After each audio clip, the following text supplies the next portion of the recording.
రామాయ రామభద్రాయ రామచంద్రాయ వేధసే రఘునాథాయ నాథాయ సీతాయ పతయే నమః. నమస్కారం అండి స్వామి. నా పేరు సర్గుణ. నాకు ఒక క్వశ్చన్. తమరు ఎక్కడి నుంచి మాట్లాడుతున్నారు? విర్జీనియా నుంచి స్వామి. అలా నమస్కారం అండి. ఆంజనేయ స్వామికి మనం తమలపాకులు మాల వేస్తాం కదా స్వామి, దాని సిగ్నిఫికెన్స్ ఏంటో చెప్పగలుగుతారా? తప్పకండి. తమలపాకుని సంస్కృతంలో తమాలము అని పిలుస్తారు.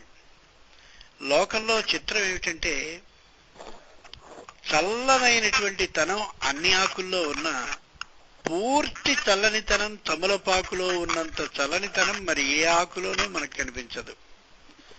ఆంజనేయుడికి 5 విధాలైనటువంటి పూజల్ని చేస్తారు అభిషేకపూర్వకంగా. కానీ ఆంజనేయుడు వనచరుడు కాబట్టి, వన అంటే వనాల్లో చెర తిరిగేవాడు, అంటే చెట్ల మీద తిరిగేటటువంటి లక్షణం ఉన్న ఆ విధమైన వానర జాతికి చెందినవాడు కాబట్టి ఆయనకి తమాల పత్రాలు చాలా ఇష్టం. ఈ తాంబూలపు ఆకు అంటే తమలపాకు చాలా ఇష్టమైనటువంటి ఆకు. ఆ ఆకుతో ఆయన్ని పూజ చేసినట్టయితే సహజంగా ఆంజనేయ స్వామి సూర్య లక్షణం కలిగిన వాడు, శివుని యొక్క లక్షణం కలిగిన వాడు కాబట్టి శివుని యొక్క రౌద్రము, సూర్యుని యొక్క తాపము, ఒళ్ళంతా వేడి తరం కలిగినటువంటి వాడు కాబట్టి ఈ తమలపాకులు చల్లని తనాన్ని కలుగజేస్తాయి. అందుకని ఆ ఉగ్ర తాప ఉపశమనం కోసం, అంటే వేడిగా ఉండే తనాన్ని పోగొట్టుకోవడం కోసం ఆంజనేయుడికి తమలపాకులతో ఈ విధమైన అర్చన చేసి శరీరం అంతా చక్కగా కప్పేస్తారండి.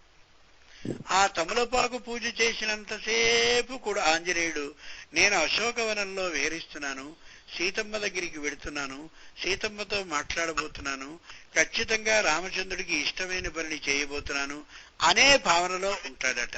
1. 2, ఆంజనేయుడు పుట్టింది కూడా తమలపాకు తోటలోనే. అంచేత నా పుట్టింట్లో నేనున్నానేటటువంటి ఆనందంతో ఉంటాడు.